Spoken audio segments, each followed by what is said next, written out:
Hi, we are back with another episode on the e-commerce flight, a podcast about small businesses and their role in the world today. This series is brought to you in association with Amazon.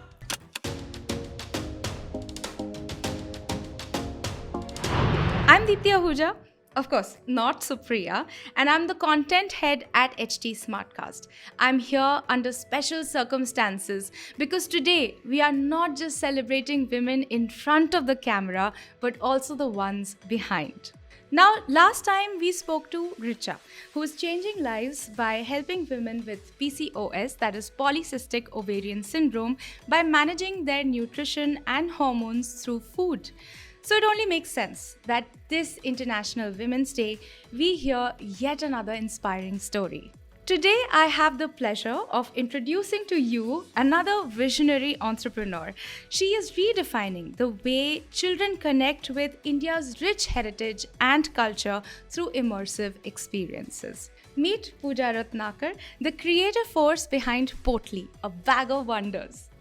A brand that captivates young minds with its experiential interactive DIY kits. But these kits are not just for fun alone. They're about weaving learning and culture together, about fostering a deep appreciation for India's diverse traditions. However, Potli's mission goes beyond mere education. It also ignites a sense of pride in our heritage and supports Indian artisans across communities.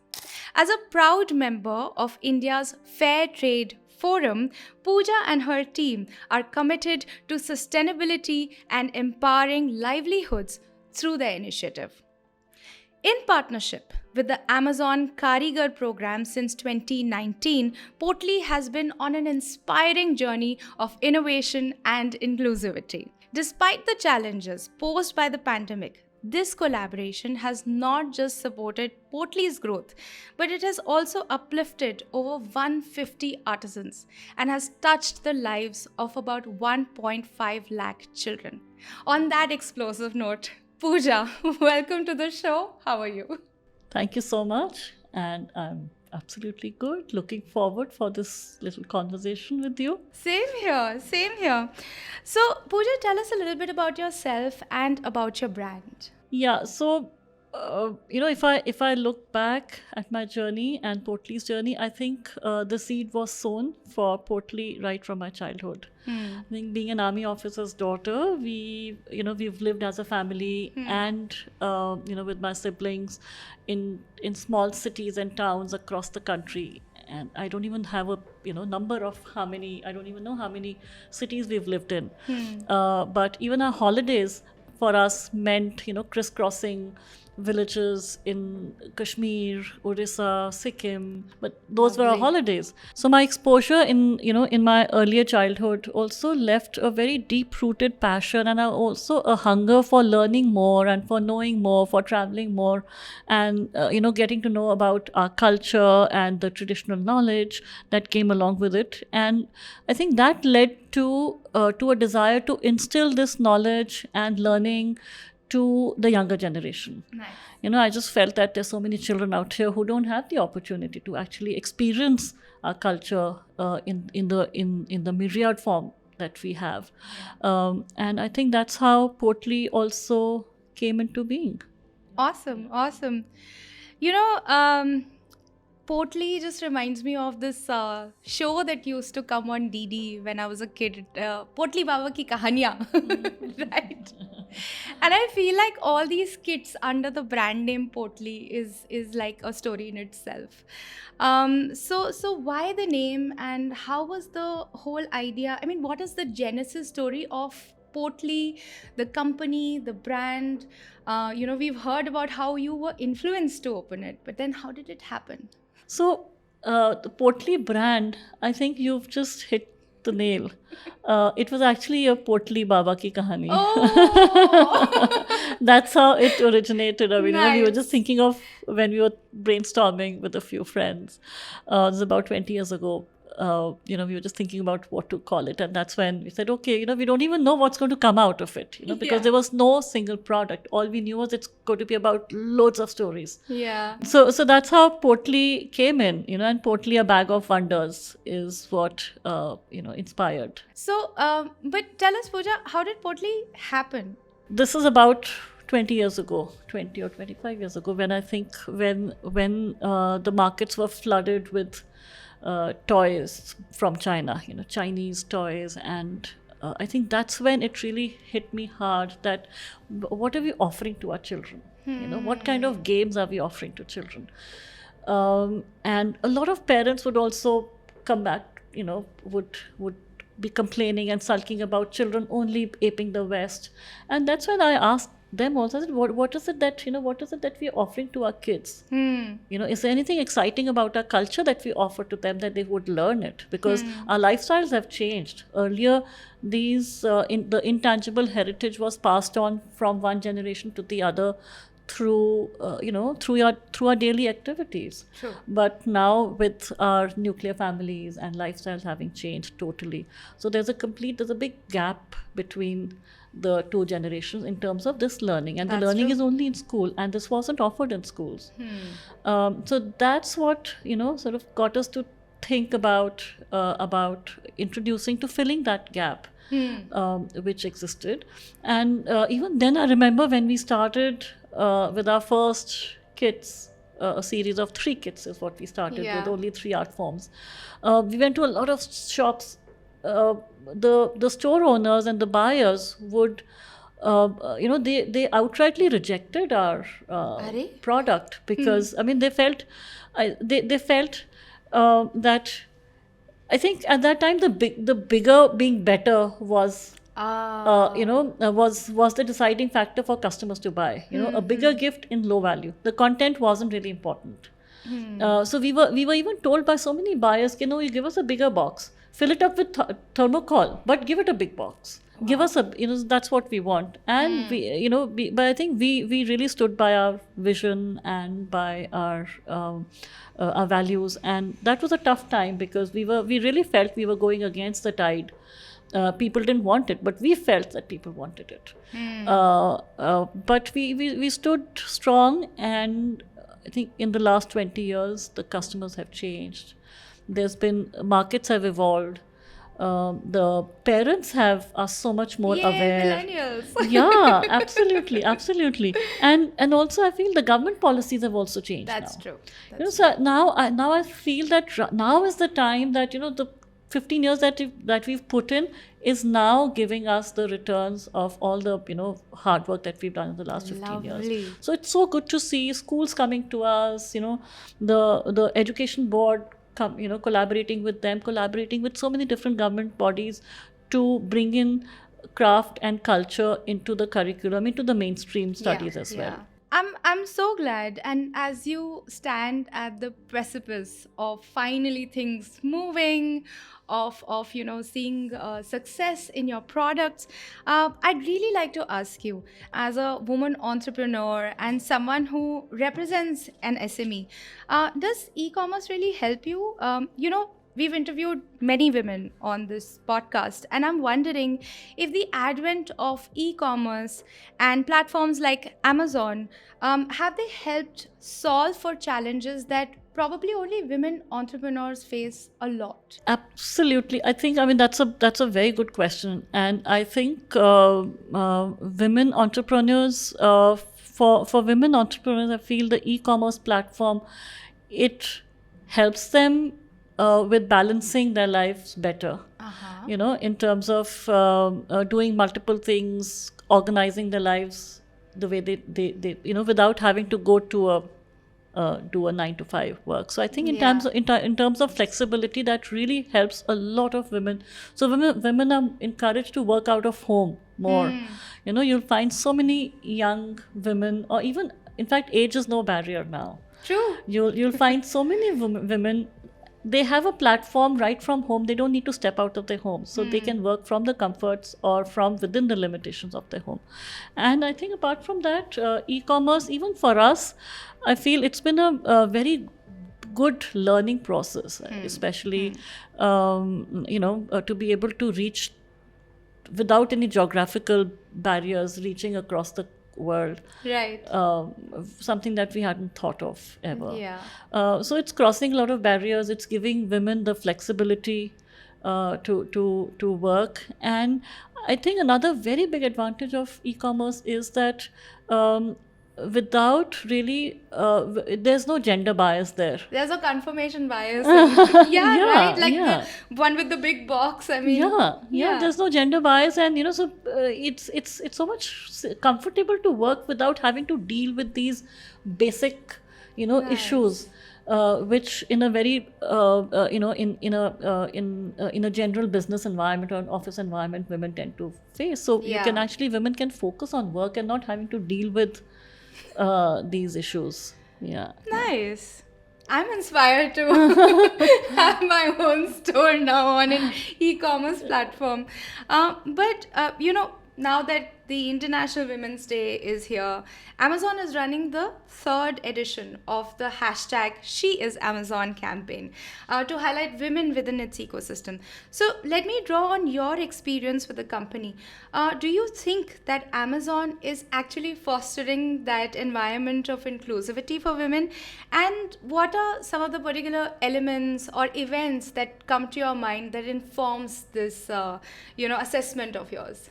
So Amazon does have it has created tens and thousands of opportunities for women, whether they are from a background as a small as a small seller, or even to tech employees. Right. I think Amazon does offer that platform, and inclusivity is it's very evident. It is a very important an inherent part of their mandate, their culture. And they also, I think this platform also not just helps women sell, purely sell, but I think it's also helps women realize their dreams, which which on the aspiration dreams, which otherwise I couldn't have imagined if it wasn't for Amazon to start selling online, or to be in touch with buyers across the world, breaking all the geographical barriers. Did they help you in the onboarding process? Did they actually help you with all of that, or did you? Yes, they did. I think it was a very immense hand-holding. And so they help you break through all the complexities of onboarding, whether it's about marketing, whether it is about the analytics, whether it is about photography, content creation. So they have a very, very well sorted team, and they actually also there's a dedicated an Amazon manager who sort of handholds for 2 years till you are ready to actually fly on your own. So that's a tremendous support that they offer. Awesome. I mean, it's almost like they are training you to be a proper e-commerce platform in yourself. Yes, that's the idea. They are hand-holding you for some time, and then they're just letting you be. Wow. And it's a great mentorship. Thank you for that word. That's the word that I was looking for in my head. It's mentorship. That's amazing. So, coming back to the SME discussion, experts say that SMEs are the backbone of our economy. From your vantage point, do you agree? And what, according to you, is your contribution, or your team's, your company's contribution to India's economy? Yeah, so SMEs, no doubt, are the backbone of our economy. I think in terms of whether you talk of job creation, innovation, adaptability, and also giving back to the local, communities. So SMEs have no doubt been the backbone, and I think with the current policies, government policies, the support that SMEs are getting is so much well deserved.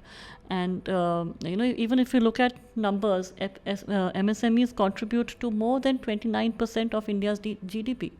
which is a huge amount, and 1/3 of our manufacturing output comes from MSMEs. So yeah, so that's a great. I mean that's a contribution that we can't overlook, and that's the reason why the government is also putting in so much of money and so much of support to MSMEs.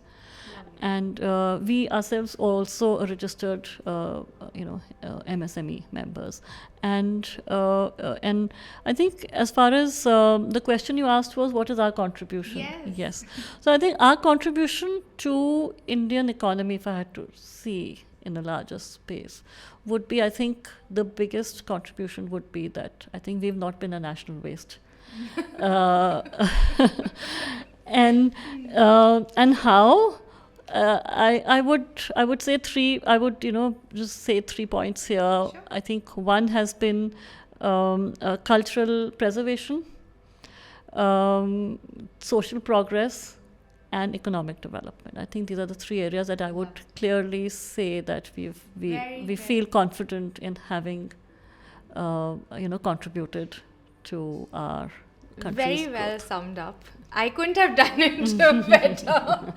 Very well summed up. Last question, and this comes from my own personal experience of, having that tactile experience with so many different kinds of board games and kits. Chinnapatnam toys were such a thing Yeah. when I was growing up. I really want to know that, you said that you launched with 3 kits. Right? I want to know which one's your favorite and why. That's a very interesting. It's so difficult to choose between all of them that we've But you done. have to. Okay, so I'll name 2. One is that's my favorite, and one kit which is everybody's favorite. Yes. Yeah. That would be nice. Yeah. So everybody's favorite is easy. Because that's just the data that we have, and it's definitely, we've done a series of kits on the journeys of different rivers of India, from where they start to where they end, or where they meet the ocean. The entire journey in a cultural, geographical, and environmental context, how the whole journey, how the river flows, and kids, actually it's a coloring set, and I think that's definitely has been the most favorite of parents more than children. Parents, teachers, children, everybody. They've just loved it. And we started with 2 rivers. We've covered now 6 rivers, and we're now going to be covering few more rivers. Right. So that's been everybody's favorite. And my favorite, well, my favorite has been what we've launched very recently. Yeah. Okay. Which is slightly away from the DIY kits that we've been doing, but this is primarily for children to know about about the leadership of India. So this is a puzzle. It's a can you guess game, where kids actually, while they play with the cards, they learn about the inspiring stories of each of the 15 prime ministers that we've had in India, and how have they contributed to the India that is today in the last 75 years. So they know it's so important for children to know about our leadership, and I think also for children to also for them to know about the governance, know about the leaders of India. And also see about the policies that different leaders have brought in. How have they impacted where we are now? Because we are all a part of this nation, an important part. Each one of us is an important part of this country, and I think we need to realize that, and we need to assert it. And this kit also we've done in collaboration with the Gond artists. Yeah. I can already imagine what it looks like. So this definitely has been my favorite, because we've, it's the latest. It's a small baby, and we need to take it forward. Lovely. Thank you so much, Pooja, for coming on the show and, talking about our culture, our heritage, being a woman, representing an SME so passionately. It was so much fun to have this conversation with you. And really, as someone who has grown up with learning disabilities, a platform like Portly makes a lot of sense for someone like me. If I have kids, when I have kids, and they end up with some learning disabilities, I am surely. But shall I tell you something? We used to write craft kits for children of all ages. A lot of parents have forced us, and finally we've succumbed to it. We've removed the word children. So why only children? Why not us? Why not the parents? Yeah. Everyone has a child in them, and there's no age to start learning about our culture. Thank So you we've so removed. much. So it's even now it's not late. You can pick up a kit Absolutely. and enjoy. On that note, Pooja, thank you so much for bringing play back into our lives and making it so inspiring, innovative, and inclusive. Thank you. Thanks so much. Thank you. That's it for this episode. To follow us and more stories about women entrepreneurs, follow us on all of our social media channels. Our handle is at HT Smartcast. Also, feel free to give us feedback. We are also very inclusive of all of our listeners' wishes and compliments and even criticism. That helps us grow. Yes, absolutely.